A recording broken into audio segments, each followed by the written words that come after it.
You're listening to the OCD Stories podcast, hosted by me, Stuart Ralph. The OCD Stories is a podcast dedicated to raising awareness and understanding around obsessive-compulsive symptoms. I do this through interviewing inspired therapists, psychologists, and people who have experienced OCD. Welcome to the OCD Stories. And welcome to episode 485 of the podcast. And in this one, I got back on Jonny Say, who is a UK-based therapist and co-director at the Integrative Centre for OCD Therapy. And in this episode, we discuss the importance of the therapeutic relationship, the benefits of it to outcomes, functional analytic psychotherapy, how compulsions can get in the way of the therapeutic relationship, how a good therapeutic relationship can help acceptance and commitment therapy and exposure and response prevention therapy, the therapeutic relationship as a way of dealing with shame, rupture and repair, and Jonny and I share our own experiences from therapeutic relationships. OCD can feel overwhelming, but help is closer than you think. OCD provides expert-led, evidence-based therapy for children and adults affected by OCD. With convenient online therapy from licensed, specialised therapists and real-time support between sessions, NoCD makes getting the right treatment easier than ever. Start your journey today at nocd.com, or the link will be in the episode description. So thank you to Jonny for coming on, talking about this topic, and also for any therapists listening, in about 5-6 days we've got a training on the 16th of May on functional analytic psychotherapy for OCD. So I'll put the link in the show notes. But thank you all for listening. I hope it helps, inspires you in some way, or gives you some insight. And thank you as always for listening. I deeply appreciate it. Without further ado, here is Jonny. Welcome back to the podcast, Jonny. It's good to be here, Stu. Great to talk to you as always. Yeah, it's good to have you on. And today's topic, OCD and the therapeutic relationship. When we met up last week for our sort of semi-regular business meeting to talk about the centre, we were talking about podcast topics and episodes, and we were discussing the training we got coming up with Nate and Megan on FAP, functional analytic psychotherapy for OCD. And we thought maybe it'd be good to do a general sort of episode looking at OCD and the therapeutic relationship more generally outside of FAP, but I'm sure we'll mention that too. Is that a fair summary? Yeah, I think it's something we both feel is really important in therapy. I think both in our own recovery journeys and how important strong therapeutic relationships have been, and then what we see in clients, and that, as always, ERP is the focus, and ACT and compassion focused therapy and other things we've talked about before, but not wanting to underestimate how important the therapeutic relationship is, and how that can determine how effective those other components are, to be honest, often. Yeah, and of course the three therapies you mentioned, ERP, ACT and CFT, all have the therapeutic relationship within them, because it's just the bedrock of psychotherapy is the relationship between client and therapist, or patient and therapist, depending on the terms we use. And that goes back many, many decades and years of research on looking at how important the therapeutic relationship is, or the alliance within successful outcomes in therapy. So, yeah, but I guess we're going to highlight it more and focus on it more in this episode as a kind of as an individual thing of its own. But I guess I just wanted to highlight that for the listeners, non-therapist listeners, it's in every therapist. With every therapist, the relationship is there. The question is just, is it a good relationship or a not so good one, or an okay one? And how much attention are we paying to that? How much are we assuming it's a good relationship and yet haven't checked that out and explored that with the client, versus how much are we talking about those factors and checking in with people and seeing, how that side of therapy is going. Yeah, I think, and look, whenever I don't want to say whenever I've had successful cases or clients I work with where we've made really good progress, it's always been a wonderful relationship. But I think I have to have developed some connection and bond with them in the work for change to have occurred. Otherwise, the clients that I've really struggled to connect with on some level, doesn't mean I don't care for them. I've just struggled to connect in that way. Well, they've struggled with me. I don't know quite where it's at. You then get clients that don't stick around as long. Therefore, I can't help if they're not sticking around, or you just find that the sessions aren't flowing. You're not getting to the deeper levels, or you're not putting in the work, maybe because they don't trust me or whatever it is. So I guess I just wanted to highlight that when there is that, we're both connected in some way, the work gets done much more effectively. I don't know if you see that. Yeah, completely. Yeah. I mean, I'd be interested in what are the things you see in the clients that it's harder to connect with. Are there themes you see there, would you say? Yeah, I haven't planned this. I mean, the first thing that comes to my head is because obviously I work with children and young people, and sometimes young people, especially that sort of primary age, elementary school age, they sometimes they come in, they really want to use the sessions, get involved, connect, and other times they're very hesitant and reserved, and it's not always shyness. Sometimes they just don't want to open up, and and sometimes I work on that with them and we make progress and we develop a good relationship. And sometimes maybe it's my flaws, I just can't get through. And I feel that even if they're happy with me as a therapist, I feel that we haven't, or I haven't done enough to cut through and truly help in the best possible way. Even if there has been shifts and things have changed, I don't leave the relationship when it ends feeling satisfied with the work I've done, if that makes sense.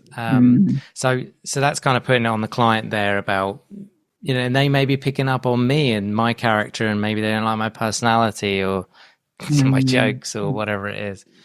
I can't believe that for a minute. No, I know, exactly.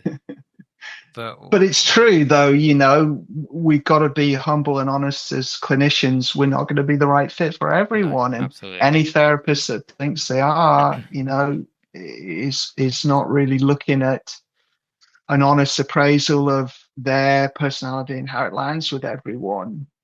Yeah, I mean, I notice in clients sometimes you've got the kind of anxious attachment where the client doesn't feel empowered within themselves, self-efficacy, trust, and they are reaching out for that reassurance. Essentially, I see it correlate with reassurance seeking, and that impacts the therapeutic relationship because, on the one hand, the compassionate part of you wants to relieve their suffering. On the other hand, that it's not going to help unless we establish that personal strength and self-efficacy in the client to accept uncertainty and to move forward in their life. And then on the other hand, I see other clients with the more avoidant attachment style where they don't want any connection. Really, they carry in shame. They almost don't want to share a lot of what's going on. The compulsions are internal in their mind. They're maybe not fully honest with quite how bad things are at times, or they're sort of, they're not quite connecting with you enough to either internalize some of the compassion that comes through the therapeutic relationship, or they're not telling you the barriers. So this is another thing I think with clients. Sometimes you at a surface level, you'd think the therapeutic relationship is good, but it's just the person isn't telling you the difficulties they're facing, the barriers they're having. And I think that's why FAP, functional analytic psychotherapy, in sort of allowing us to focus on the relationship a bit more directly and what's happening between oneself as the therapist and the client, you can open some of that stuff up, and you can name that dependence on others and the sort of insecure attachment, or you can name the avoidance, and then that might open up like, how's the therapy really going? Yeah. Yeah. That's a really good point. And yeah, so I mean, talking about like confessing and stuff when the clients come in asking for reassurance a lot, confessing a lot, it does put a barrier between you and them, because you can't really connect with them because they're just desperately seeking an answer.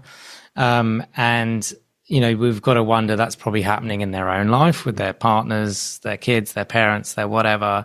And that's getting in the way of true connection, which is a key thing in humanity, is we're social beings and we need to connect, and it fends off loneliness and all of this. And I remember going back to the training, we mentioned Nate's co-running the training with Megan, and both of you and I had supervision with Nate around FAP for OCD a couple of years ago. And I remember Nate saying to me once about where I felt connected to a client, and I can't quite remember the context, but he mentioned that he sometimes says to clients of, because of the OCD's getting in the way, I feel like I don't actually know you. Like, I don't know, what your hobbies, your interests, what really makes you tick. All you ever share with me is the OCD. And obviously that's okay, because that's what you're there to work on. But it goes where there's not any of the human coming in. It's all the OCD. And it's not even, we're talking about the OCD in a recovery way. We're just compulsing in session. And so now what I do, since he said that, is I will with some clients of, we work together for like 8 weeks, 3 months, whatever it is. I feel like I don't know you yet. I feel, and sometimes that they look at me blankly, but other times they're like, it will open it up, and then I get to know them more, and that strengthens the relationship, and then I feel we do better work. Yeah. And I get access to their values, what matters to them. I was just going to say that, and it opens up areas for ERP, right? Because you start to see things that are important that might be blocked, aspects of social connection that offer opportunities for ERP, which I think is another part of FAT. You can use the therapeutic relationship to practice things that are difficult in relationship, and then take that out into someone's life and their actual connections. And that's scary, and it's a form of ERP in of itself. And yeah, I mean, I like the example you give. I mean, I reached out for supervision to Nate because, I was having a group of clients that, weren't responding so well to ERP, weren't responding that well to ACT, weren't responding so well to compassion. And, you might say, well, was I not applying those things in the right way for this client? Maybe. But they'd had a lot of ERP before with very well-known places. And, it wasn't like I was the only one hitting these sorts of barriers. And I, I like this idea that we could actually switch on to how people are showing up in their relationships, how they're connecting, how that manifests in therapy. And that could open a way of helping people that were stuck with those other approaches. And I think some of those people I saw that were really stuck with those other approaches had difficult histories with attachment, difficult, traumatic or invalidating histories that made them vulnerable to more intense emotions, less self-belief that enabled them to treat the intrusive thoughts as intrusive thoughts. Like, there was a history to their attachment that explained why some of the symptoms were harder to work with. And so I liked the idea of using the therapeutic relationship as another way of trying to work on that and actually get into ERP and getting to skills, modeling skills through connection in the therapeutic relationship as another way to help people. And so that's what drew me to get in that help from Nate. And I learned so much from him, and I continue to. And, I'm excited for people to learn that too in the training. And I think you're right. Sometimes when I'm stuck with someone and we might have tried a typical pathway that I would do in terms of building up ACT skills and then starting to do ERP, and and we're hitting barriers, and people are struggling to apply what I'm talking about to those barriers, then I might start switching on to, well, what's going on between us here now, because invariably person's going to get frustrated or upset when that's happening, and difficulties are going to start showing up in the relationship, and then they're going to be windows into that person's connections outside of therapy. And they call it functional classes. I think they call it functional classes or something like that. In fact, where it's the behaviors might not be exactly the same in the therapeutic relationship, but they serve the same function as the behaviors do in the person's life. So they might be more, I don't want to use the word dramatic, but they might be more sort of intense and confrontational, or more higher emotion outside of the therapeutic relationship. But you see similar subtler versions there, and sort of attending to that stuff to me helped open up ways of doing ERP. People started dating that hadn't been dating. People went to groups that hadn't been doing any social connection.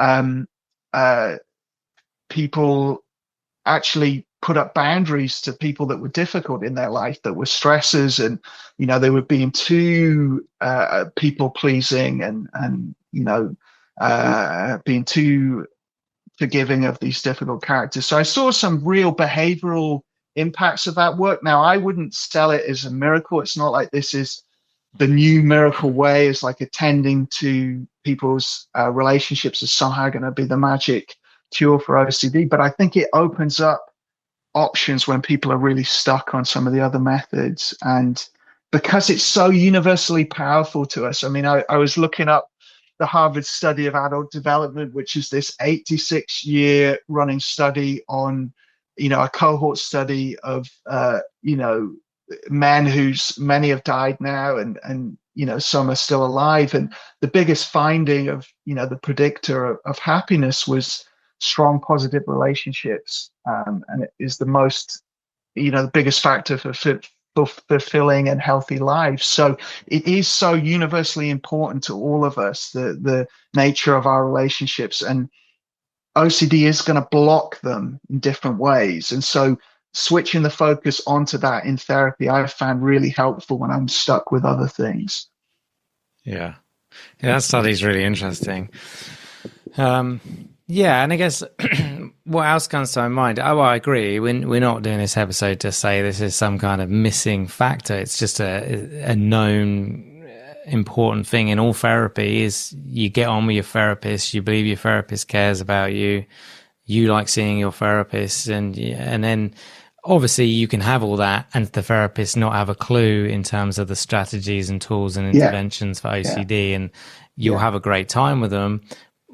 And they will help you in many areas, but they may not help you in the OCD. So you need, but it could be negative even. It could, you could be having a good relational experience, but reinforcing habits that are very bad for the OCD.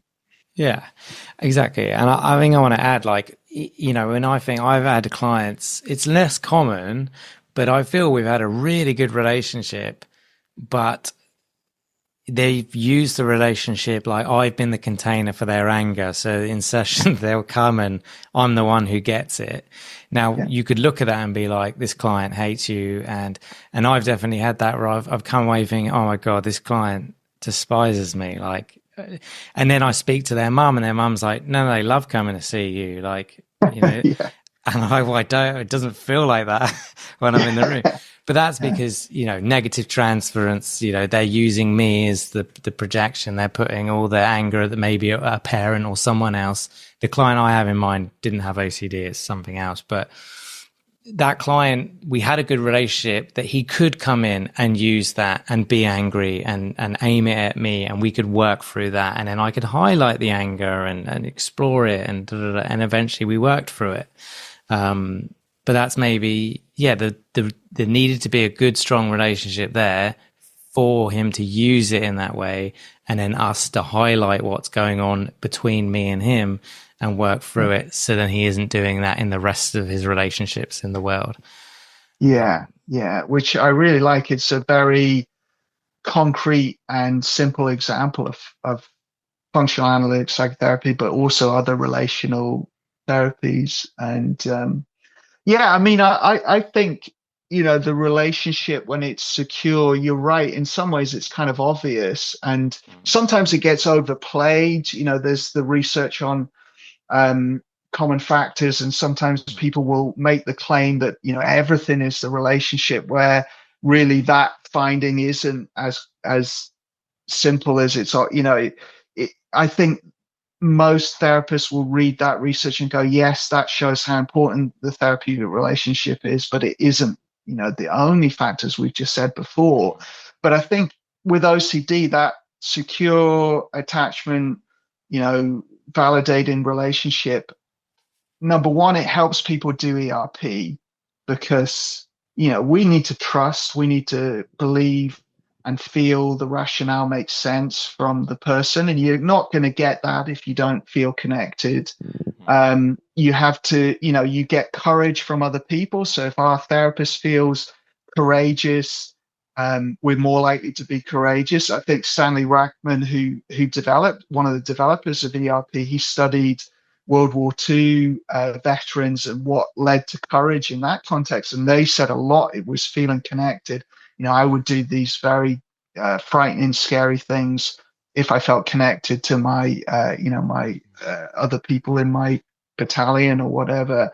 And I think there is an element of that the courage is contagious. But I think de-shaming is something I see a lot in the OCD clients I work with taboo OCD and these types of sexual obsessions and violent obsessions, things like that. Just that sense that I can tell this person all of my thoughts and feelings, and actually they feel very supportive. And you could say, well, is that reassuring? But actually, that is the assurance clients need to then engage in ERP and other things. They need that sense of, this person thinks I'm worthy and lovable and deserving of a good life. And, I have a spreadsheet that I fill in after I've finished with any client, and not anonymous. And, I'm not keeping people's details in it or anything, but, I ask what was helpful from the client and I compare it to what I think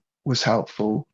And the two things that people always say, over hundreds and hundreds of people now, they always say the relationship, and they actually say that before the treatment more often than not. They say, to have someone who was understanding and compassionate and supportive and got me and listened and validate and all of that. And then they often say skills, because that's, ACT skills is a big part of what I'm doing, and they might put exposure in there. But it is so often the therapeutic relationship that clients feel has been most helpful.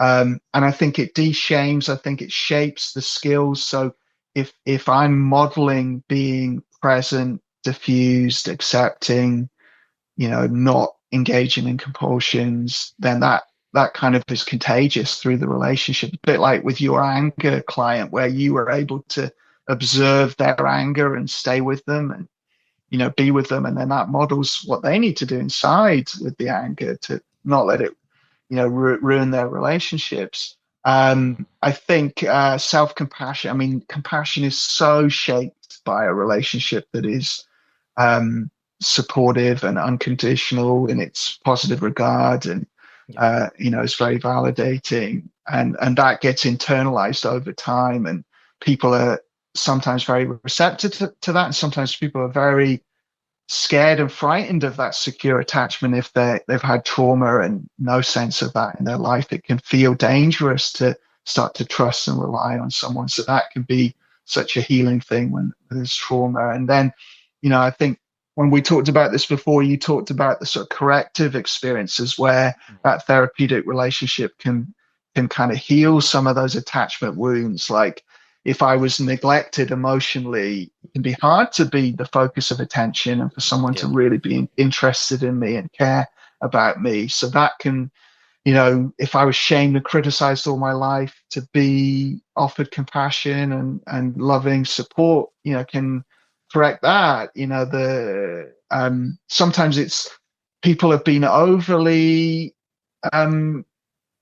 they've accommodated too much and they haven't reinforced our strength and courage. So they've been very kind and supportive parents and attachments, but no one's really gone, actually, you've got more strength than you realize you have, and you can tolerate a lot more distress than you think you can. And you are courageous, even though you don't feel it. And then, so you sometimes need that more positive actually reinforcing the strength rather than the empathizing with the pain side of it. So I think and I wonder about for you, those sort of corrective experiences of relationship, what you've seen. Yeah, I can answer that. I mean, just before that, going back to your spreadsheet, about what you were saying before, they even mentioned the treatment. They say what they liked most was the relationship. I just Googled Maya Angelou's quote of, she said, "I've learned that people will forget what you said, they'll forget what you did, but they will never forget how you made them feel." Yeah. And I think that's such a great example of the therapeutic relationship. When I think of my therapist of many years, I think the reason that relationship was so healing for me was just, how I felt in her presence, how she made me feel, how over and over again she showed that she cared, even when there were ruptures between us, which is, I think, worth highlighting. That it's natural. There's ruptures between therapist and client, as there are in every single relationship of any kind on this planet. All that matters is, how do we repair those ruptures? Can they be repaired? And a good therapist should help repair them with you. And what can we learn from it as well? Yeah, the client also has to want to be willing to repair it, I should add, because, it could tap into stuff for the client that really, I just can't face the therapist, and I understand that. But, even when there were ruptures with my therapist, we worked on it, and that actually made us closer and stronger. And I don't see her anymore, but if I ever needed to, I wouldn't hesitate. If I need her, I know she's there, and I know I would feel the same way when I saw her again. So that bond is deep, and that connection. restorative, and you've carried it in you, right? You've carried it's that in me. on She's with always you. there. That love, that connection, that belief in me. If I'm being hard on myself, I can think of her, and it's there. It's internalized now. So in some way, I embodied her natural, compassionate way of being. We didn't do CFT together, just her natural, compassionate way of being. I think it maybe took longer than if we did directive CFT, but I've internalized that, that grace, that compassion, that belief that I'm not a bad person, is all there. I just, while we're on personal experiences, I may have shared this before, and forgive me if I have, but the one I always think about with Therapeutic Alliance was, I worked with an ERP therapist early on when I was really struggling. And if I'm honest, the ERP within that bit of treatment wasn't so helpful, as much because I was approaching it as like, this is the thing I'm going to do to get rid of the symptoms, right? Why are the symptoms not gone? Let's keep doing it. There wasn't that acceptance, agenda and framing for me.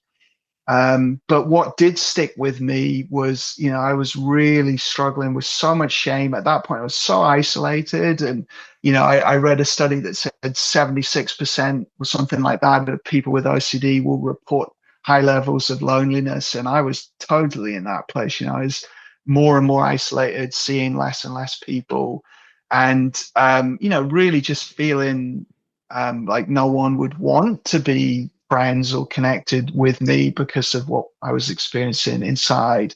And I had a lot of social anxiety blended in with the OCD, and some of the symptoms were manifesting in different ways.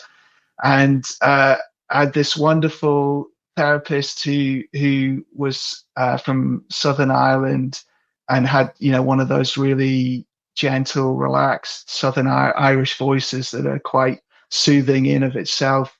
And he said to me, and it stuck with me more than a lot of like anything, a lot of other things I've heard in therapy. He said, "Sure, Jonny, everyone gets up in the morning and does a shit. And the way he said it at that time, it's a simple thing. It's something other people may say, people may have heard that in your life, but, he was really saying, like there was so much communicated in what he was saying. At least that's what I took from it. It was like a real acceptance, a real sense of like everyone's going through their shit. Yes, some people hide it, and you look at them and you think they're not doing a big shit in the morning because they're polished and they present in this way that they feel like they've got everything together, but they are actually going through their shit, both literally and metaphorically. And you're okay, and that was all kind of communicated in one phrase and one sort of playful moment. And it really stuck with me, and it really shifted something in beginning to open up a bit more self-acceptance and a bit more like, it doesn't matter what happens here, I'm going to connect. So yeah, that one always stuck with me, with the power of the relationship. Oh yeah, the I imagine the Irish are good at it. Shout out to my Irish listeners. Good example. They do have a good way with words, so it's nice. I hope people will forgive my terrible impression, but it was so powerful. Yeah, exactly. That's what I mean. That shows you sometimes one sentence, one word, one timed phrase can really resonate. I remember I had a supervisor years ago, where clinical supervisor, and I was struggling a bit. I was having a bit of a relapse, not a bit. I was having a relapse, and I kind of hidden it that I was struggling at work and all this, and then I told her, and she said, it was like, why didn't you tell me? Not in a bad way, but just. And then I think a week or so later, I said something about being bad at communicating or opening up and sharing with others. I'm struggling or something like that, which is something I worked on in therapy. And she just said to me, yeah, but we're not doing that anymore. As if to say, we're trying something new. Yeah. It was that kind of cut through. Yeah, really. Your story, it cut through your story, didn't it? Your sense of self and who you thought you were that wasn't helping you. And it's the same now. If I feel like I'm bottling stuff up, it's like, I'm not doing this anymore. I'm doing something new. Yeah. Again, I had the good relationship with that, and again, that relationship, I still like her, but we had our issues towards the end, that we maybe haven't quite repaired yet, but even so, that still remains a very special statement in my mind. Well, and that's important too. No one is perfect. Everyone's flawed and fallible in relationship. And that can be another thing that OCD clients, like if you've had very difficult relationships, you can then put so much pressure on the therapeutic relationship. It can't let you down in any way. This person can't be fallible. And then the therapist may do a small, I hear big invalidations too. So I'm not trying to minimize anyone out there listening that's had big invalidations. I hear that all the time.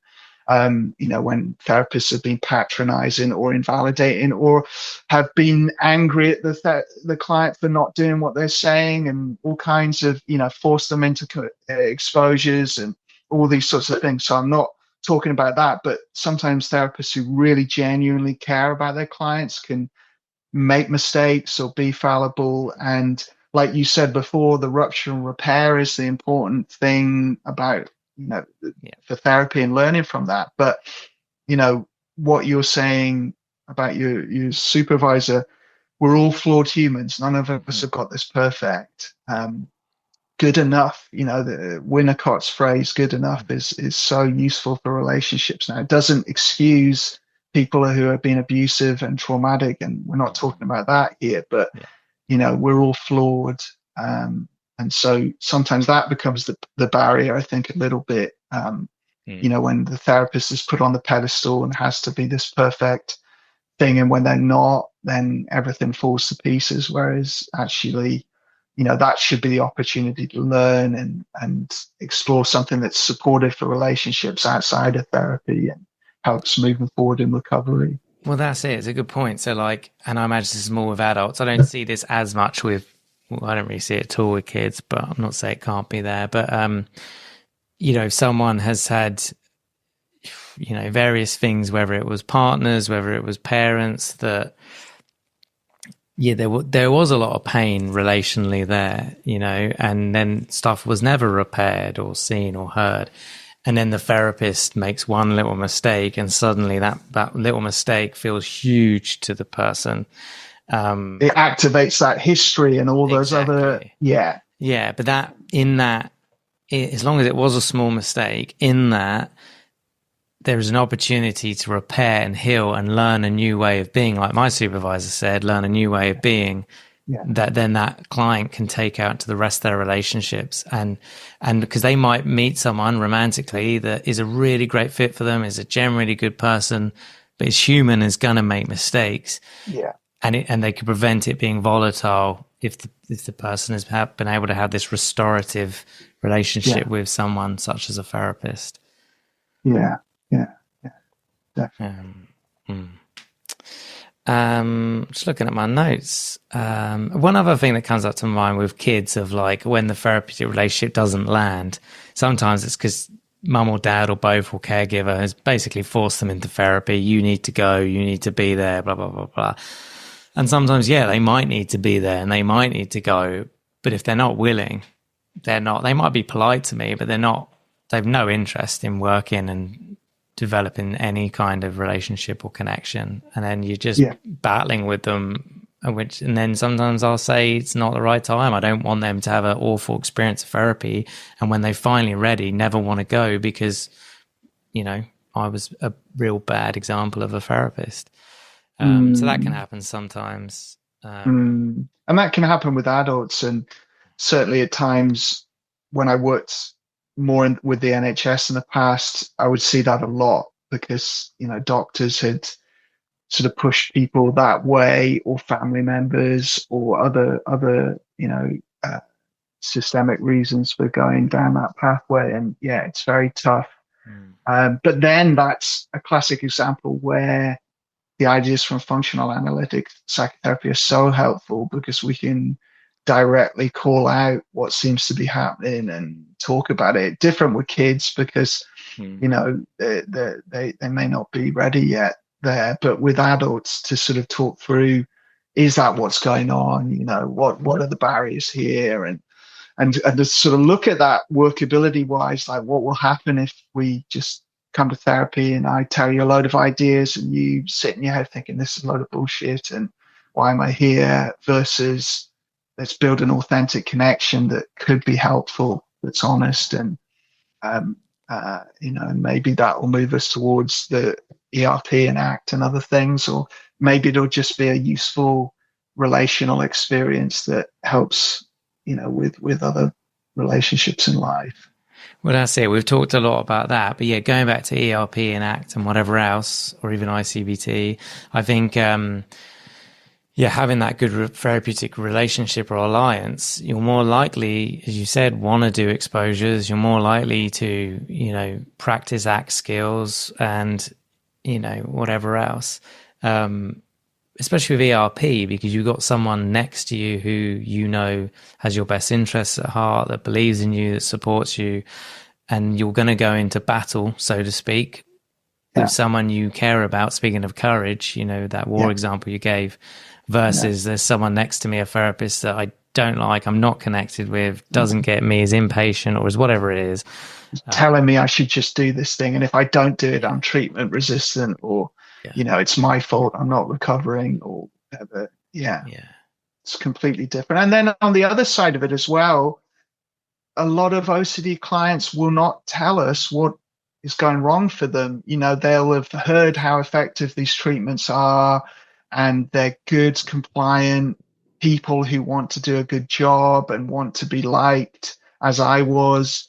And they might not report all the tangling up that's going on, and even to the point where they might report good stuff at the end, but they're not able to be truly honest about the barriers they're hitting because they don't want to upset you, and they don't want to let you down, and they don't want to disappoint you, and they don't want to, all kinds of things that can be playing out there. So I think it really helps with being able to honestly talk about when things are going well and when they're not. And when they're going well, actually, that's another side of it. I mean, to have that genuinely praised by a therapist who really wants the best of you and is incredibly proud of your courage and thinks you're doing the most awesome job facing OCD and doing exposure and facing down your mind and doing skills. Like that's so reinforcing when it's genuine, when Yeah. you know, when you Authentic. really feel it coming off the therapist and it's genuine. That's so It's powerful. so powerful, 100%. And that, that goes back to FAP. That's what they do, right? Is naturally reinforce Yeah, clinically relevant behaviors that are excellent. helpful to the client. And yeah, going back, you just using my story as an example with my therapist, as far as I'm aware, she wasn't trained in FAP. But when I had made change and I'd come back, another week and something had shifted or moved in my life, or I'd stood up for myself, which was one of the things I worked on, you could see in her face, like you couldn't hold the smile back. She was deeply proud, and that reinforced my behavior to want to go and do it a hell of a lot more.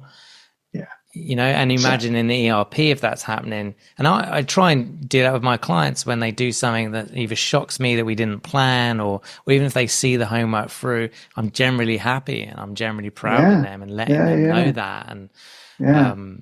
one, because I'm just being a human and sharing my joy, but two, I know that is going to reinforce them to do it more. Yeah, yeah, yeah. I'll be welling up with them Yeah, often, I'm feeling that moved, tears of joy when you see someone really getting their life back. yeah, And people feel connected to you and they are more likely to continue with the treatment and to keep working at it, living ERP and ACT as a lifestyle. And I think, for me, I was so disconnected in the experience of OCD. And I had some good therapeutic relationships, but I would say, a lot of my recovery work I did on my own.